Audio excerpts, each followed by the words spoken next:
NTV time, जनता की बात जनता के साथ।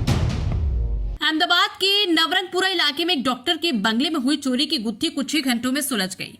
नवरंगपुर थाने में शिकायत दर्ज कराई गई। उसके आधार पर जोन LCB की टीम ने 2 आरोपियों को गिरफ्तार किया है। दिलचस्प बात यह है कि दोनों आरोपी मूल रूप से राजस्थान के डूंगरपुर के रहने वाले, जिन्होंने डूंगरपुर बस स्टैंड से एक बाइक चुराई और चोरी करने के बाद बाइक से डूंगरपुर लौट आए। हालांकि जोन 1 LCB ने 48 घंटे के अंदर चोरी की गुत्थी सुलझा ली।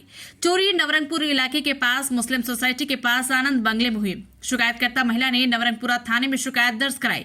शिकायतकर्ता एक निजी स्कूल में वाइस प्रिंसिपल के पद पर काम करती हैं, जबकि उनके पति एक डॉक्टर हैं और एक निजी क्लिनिक के मालिक हैं। बंगले से 1,72,000 रुपए नकद, सोने चांदी के आभूषण और एक रिवॉल्वर चोरी हो गई थी। सीसीटीवी फुटेज और ह्यूमन इंटेलिजेंस के आधार पर पुलिस ने जांच की तो पता चला कि चोर कोई और नहीं बल्कि 5 साल पहले उसी बंगले में हाउसकीपर के तौर पर काम करने वाला बाबूलाल कटारा था, जो 5 साल पहले ही इस बंगले में हाउसकीपर के तौर पर काम करता था। इसलिए उसे डॉक्टर और उसकी पत्नी को और घर की भौगोलिक स्थिति के बारे में पता था। इसलिए उसने इस बंगले में उसे दूध देने आए जितेंद्र बरंडा नाम के शख्स के साथ मिलकर चोरी की योजना बनाई। दोनों आरोपी राजस्थान के डूंगरपुर जिले के रहने वाले और दोस्त हैं। जितेंद्र बरंडा नाम का आरोपी चोरी की वारदात में शामिल हुआ और उसने चोरी की और उसे पैसों की जरूरत थी, क्योंकि पुलिस ने दोनों आरोपियों के पास से 1,54,000 रुपए, एक रिवॉल्वर बरामद की है। गुजरात अहमदाबाद से यज्ञेश गोस्वामी की रिपोर्ट। આમાં વિગત એવી છે કે નવરંગપુરા વિસ્તારમાં આવેલ મુસ્લિમ સોસાયટીની અંદર ડૉક્ટર આનંદભાઈ દલાલ જે છે એમના વાઇફ છે જે સંત કબીર સ્કૂલમાં વાઇસ પ્રિન્સિપાલ તરીકે છે અને એમના દીકરા જે છે એ એન્જિનિયરિંગ સિવિલમાં અભ્યાસ કરે છે।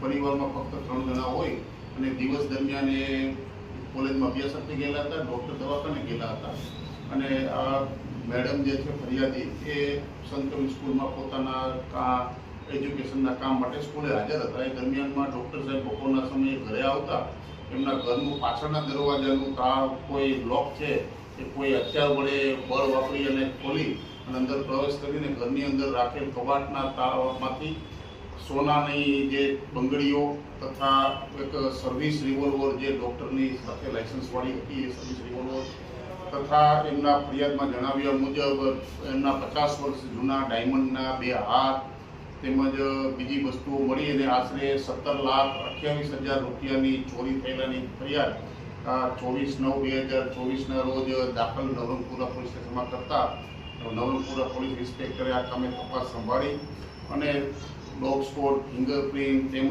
લાગતા વળગતા આજુબાજુના સાહેબોના નિવેદનો તેમજ ટેકનિકલ સર્વેલન્સ અને હ્યુમન ઇન્ટેલિજન્સની મદદથી આરોપીને શોધવા માટેની તજવીજ હાથ ધરેલી હતી અને અમારા સેક્ટર 1 સાહેબ વિનોદ બરગુજર સાહેબ તેમજ DCP ઝોન 1 સાહેબની સૂચનાથી એમની ટીમો પણ આ કામે કાર્યરત હતી। દરમિયાનમાં LCB ઝોન 1ના પોલીસ સબ ઇન્સ્પેક્ટર જાડેજા અને એની ટીમને આ બાબતે માહિતી મળેલી અને નવરંગપુરાના સર્વેલન્સ સ્કોડના સ્ટાફને પણ આજુબાજુમાં તપાસ કરતા એમાં સર્વેલન્સ સ્કોડના જે હ્યુમન ઇન્ટેલિજન્સ અને ટેકનિકલ સર્વેલન્સમાં આ બાબતે થોડીક લીડ મળેલી હતી। એ લીડને આજુબાજુ આગળ જઈ અને ડેવલપ કરતા અગાઉ જે સર્વેલન્સમાં જે ચહેરો દેખાતો હતો એ બાબતે ફરિયાદી સાથે મળી અને વાતચીત કરતા તે અગાઉ એમને અહીંયા કામ કરતા હોય એના જેવો દેખાતો હતો એવી માહિતી મળેલી હતી। તેના આધારે આખી લીડ મળી અને આ કામના આરોપી જે છે મિસ્ટર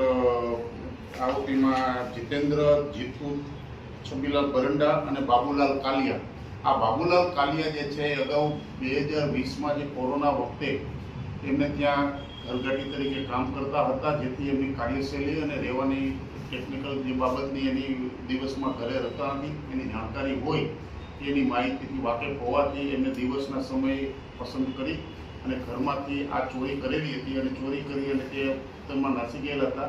એ ટીમો ત્યાં મેળવી હસ્તગત કરી અને તેમની પાસેથી ચોરીમાં ગયેલ રિવોલ્વર તથા જે એમને ફરિયાદમાં લખાવેલ નથી કે જે 20 તોલાનો સોનાના 2 સિક્કા મળી આવેલા હતા તેમજ રોકડા રૂપિયા